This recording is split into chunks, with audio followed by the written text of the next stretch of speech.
mùi tu mà nó hoang lệ nó hầm giặc mà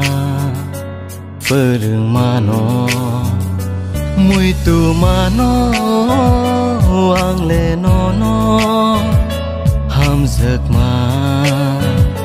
phơ rừng mà nó nương nó bùi lá nương nó bay tha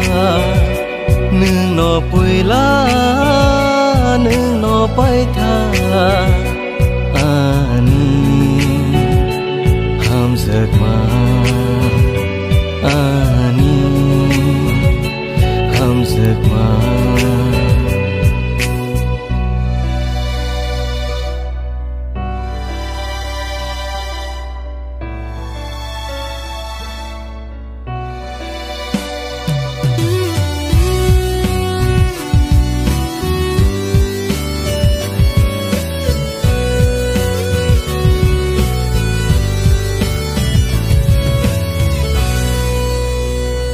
bishi kolo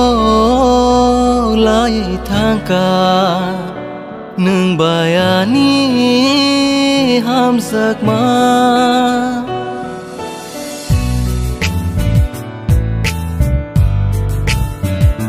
bishi kolo